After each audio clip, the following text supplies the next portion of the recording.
तो आज का टॉपिक हमारा धन विधेयक। देखते हैं धन विधेयक क्या है। हमारे दिमाग में धन विधेयक को लेकर के कुछ प्रश्न चलने चाहिए।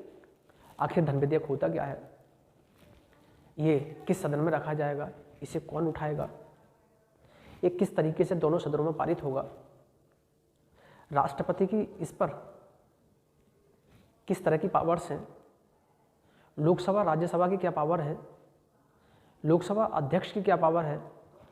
इन सारी बातों को ध्यान में रख करके हम धन विधेयक की चर्चा करें तो शायद बहुत सारे प्रश्न हमारे दिमाग में जो उठ रहे हैं उनके स्वतः आंसर्स, स्वतः उनके उत्तर मिलने शुरू हो जाएंगे, जो हमारी परीक्षा के लिए बड़े उपयोगी सिद्ध होंगे। तो आइए हम चर्चा करते हैं धन विधेयक पर। धन विधेयक क्या है, तो ये देखिए धन विधेयक। तो धन विधेयक में हम दो अनुच्छेद की बात कर रहे हैं। यहाँ पर धन विधेयक में हम दो अनुच्छेद की बात कर रहे हैं, 110 आर्टिकल 110 और आर्टिकल 109। तो यहाँ आर्टिकल अनुच्छेद 110, अनुच्छेद 110 में क्या है, कहा जाता है कि इसमें इसे परिभाषित किया गया है। परिभाषित आर्टिकल 110 में धन विधेयक की परिभाषा के बारे में बताया गया है। यहाँ जो परिभाषा है, परिभाषा का मतलब है कि जो विधेयक इस परिभाषा के दायरे में आते हैं, जो विधेयक इस परिभाषा के विषयों को पूरा करते हैं, उन्हें हम क्या बोलेंगे, उन्हें हम धन विधेयक बोलेंगे,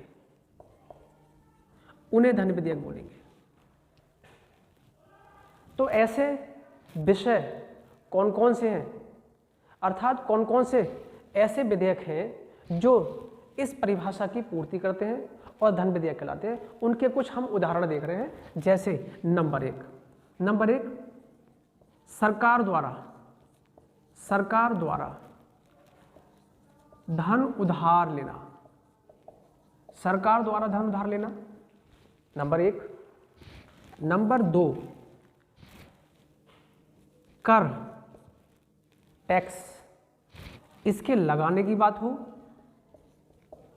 इसे हटाने की बात हो, इसकी दर में परिवर्तन की बात हो, इसकी दर में परिवर्तन की बात हो, तो ऐसा कोई विधेयक धन विधेयक कहलाएगा। तीसरी बात, कंसोलिडेटेड फंड, भारत की संचित निधि, आर्टिकल 266 के तहत उसका विधान किया गया है। भारत की संचित निधि, अगर हम इस निधि से पैसा निकाल रहे हैं, क्या कर रहे हैं, धन निकाल रहे हैं, धन का निकालना, तो क्या कहलाएगा, धन विधेयक।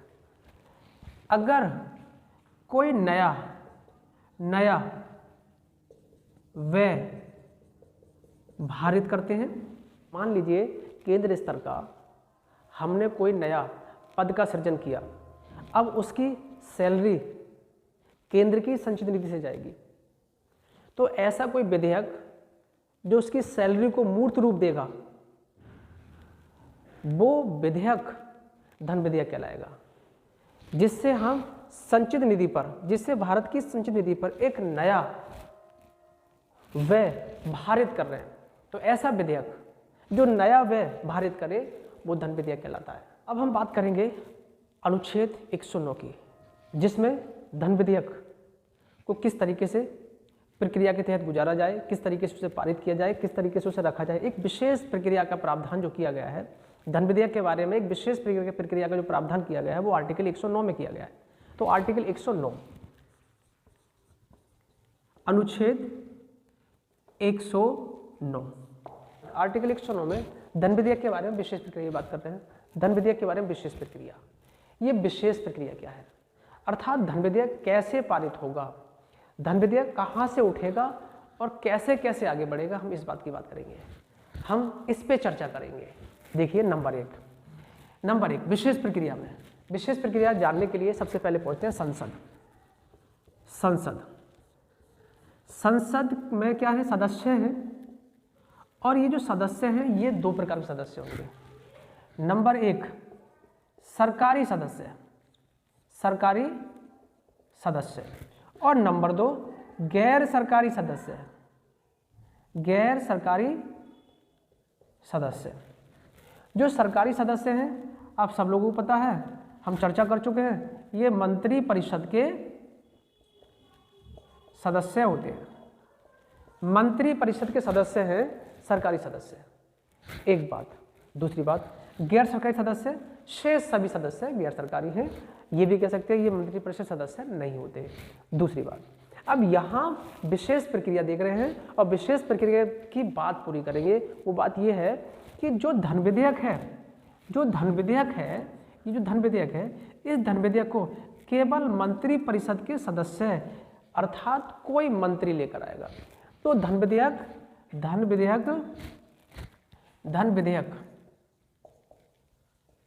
केवल कोई मंत्री ही लाएगा, ये बात याद रखें। धन विधेयक को केवल कोई मंत्री ही लाएगा। एक बात पूरी हो गई। दूसरी बात, तो धन विधेयक के बारे में विशेष प्रक्रिया के तहत अगली बात करते हैं राष्ट्रपति की। तो धन विधेयक और राष्ट्रपति के बारे में बात करें तो राष्ट्रपति, यहां पर धन निकल रहा है, राष्ट्रपति देश का मालिक है, ऑनर है। आप धन निकालेंगे भारत की संचित निधि से तो किससे पूछेंगे? राष्ट्रपति से। तो धन विधेयक के बारे में पूर्व सहमति का प्रावधान है, तो राष्ट्रपति से पूर्व सहमति का प्रावधान है, अर्थात संसद में धन विधेयक लाने से पूर्व राष्ट्रपति से पूछना होगा, राष्ट्रपति की सहमति लेनी होगी। लेकिन याद रखना कि ऐसे विधेयक जिन पर पूर्व सहमति ली जा चुकी हो उन पर पुनर्विचार, अगर हम बात करें पुनर्विचार, तो बिल्कुल नहीं होगा, पुनर्विचार नहीं होगा इस पर, क्योंकि इस पर पूर्व सहमति हम ले चुके हैं। तो फिर पुनर्विचार का कोई सवाल नहीं बनता। ये बात हो गई राष्ट्रपति की। तो यहाँ देखते हैं कि धन विधेयक पर लोकसभा की क्या पावर है। तो धन विधेयक पर हम बात करेंगे लोकसभा। तो सबसे पहले तो ये जान लें कि धन विधेयक केवल लोकसभा में ही आएगा। कहने का तात्पर्य ये है यहाँ पर कि दो सदन है, लोकसभा और राज्यसभा। धन विधेयक की बात करें तो ये राज्यसभा में नहीं जाएगा, ये तो लोकसभा में ही आएगा। दूसरी बात, अगर बात करें धन विधेयक के बारे में तो लोकसभा को संपूर्ण शक्ति प्राप्त है। लोकसभा को धन विधेयक के बारे में संपूर्ण शक्ति प्राप्त है।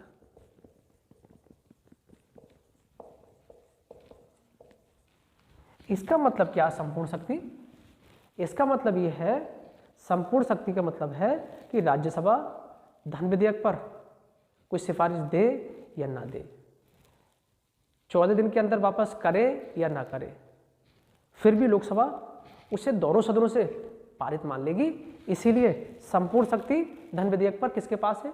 लोकसभा के पास। इसका मतलब यहाँ राज्यसभा धन विधेयक के मामले में कमजोर है, अत्यंत सीमित शक्तियों वाली सभा है। वो कौन? राज्यसभा। यह पावरफुल कौन हो गई? लोकसभा। आगे चलते हैं। तीसरी बात, एक बात, यहां पर मंत्री परिषद का एक व्यक्ति अर्थात सरकारी व्यक्ति क्या उठा रहा है? विधेयक उठा रहा है।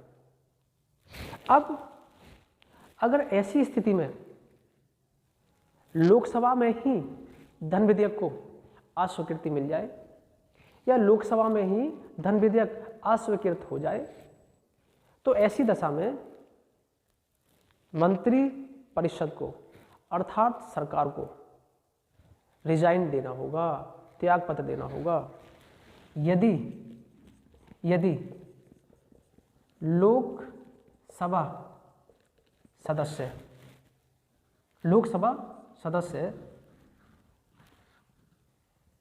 इस पर सहमत ना हो, सहमत ना हो, सहमति ना हो, स्वीकृति प्राप्त ना हो, ऐसी दशा में सरकार को त्याग पत्र देना होगा। लोकसभा अध्यक्ष की बात करेंगे, अर्थात लोकसभा अध्यक्ष के क्या अधिकार है धन विधेयक पर। तो सबसे पहले तो ये अध्यक्ष की बात करेंगे हम यहाँ पर, तो ध्यान रखेंगे। तो हम यहाँ देखेंगे कि धन विधेयक पर लोकसभा के अध्यक्ष की क्या क्या शक्तियाँ हैं। तो सबसे पहले यह ध्यान रखेंगे, नंबर 1, कोई विधेयक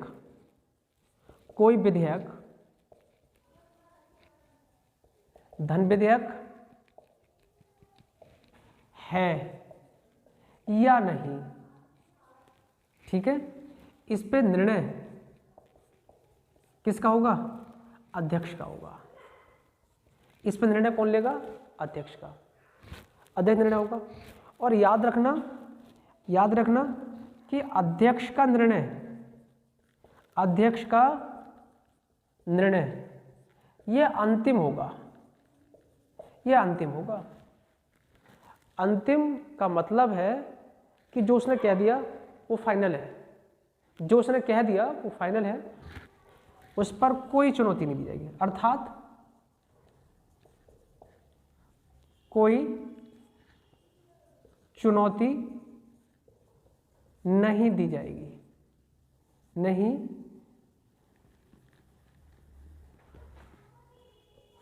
दी जाएगी। वो चाहे न्यायालय हो, चाहे संसद हो, और फिर चाहे राष्ट्रपति ही क्यों ना हो, इनमें से कोई भी लोकसभा अध्यक्ष के निर्णय पर कोई चुनौती नहीं दे सकता। ये नहीं कह सकता कि लोकसभा अध्यक्ष ने निर्णय जो लिया है वो सही है या गलत है। नंबर 3,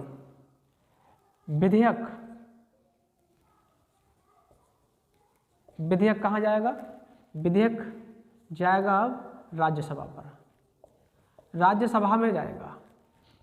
विधेयक कहाँ जाएगा? राज्यसभा में, और उसके बाद कहाँ जाएगा? राष्ट्रपति के पास। तो लोकसभा अध्यक्ष क्या करेगा? इस विधेयक के साथ, धन विधेयक होने का, इस विधेयक के साथ धन विधेयक होने का प्रमाण पत्र संलग्न करेगा।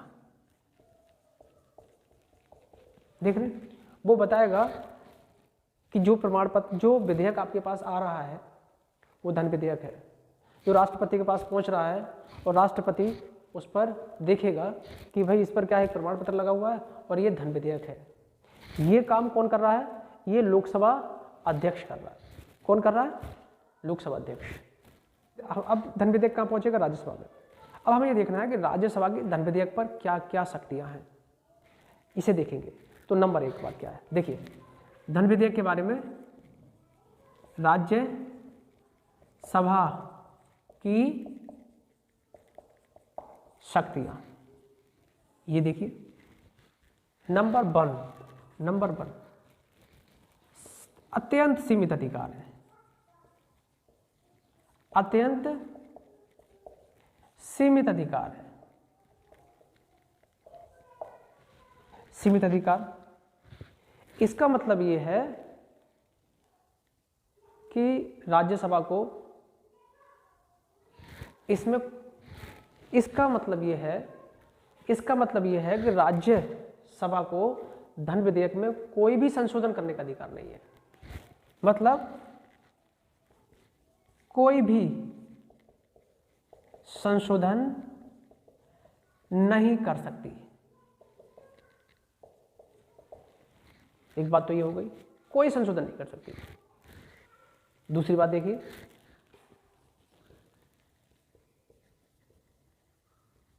सलाहकारी तथा विलंबकारी सदन की संज्ञा प्राप्त है।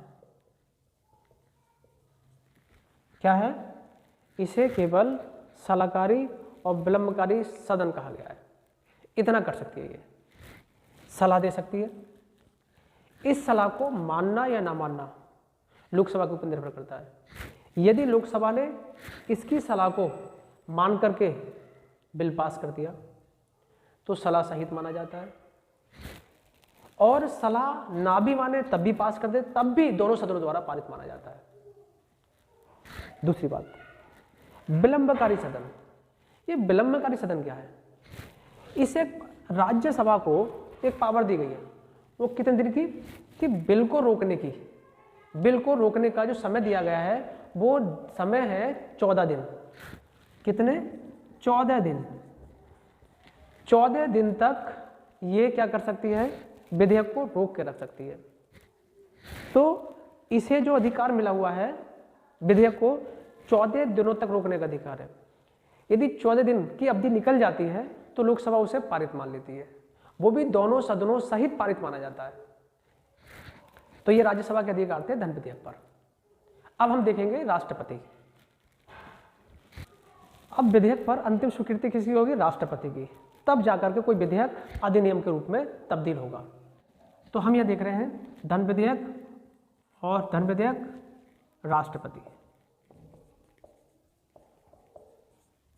राष्ट्रपति अंतिम स्वीकृति।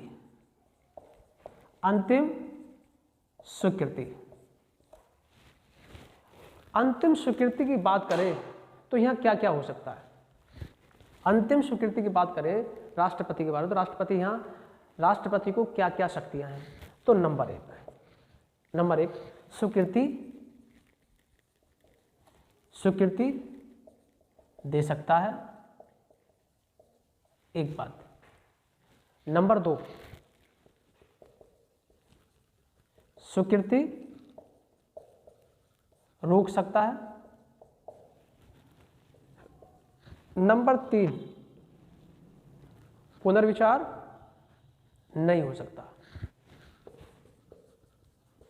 पुनर्विचार नहीं हो सकता।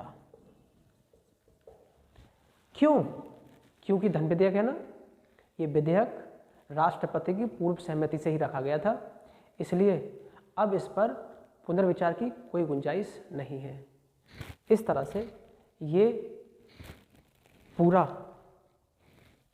जो प्रोसेस है, विशेष प्रक्रिया है, धन विधेयक की थी। तो इस तरीके से एक बिल, एक विधेयक अधिनियम के रूप में तब्दील हो गया, अर्थात एक विधेयक धन विधेयक बन गया।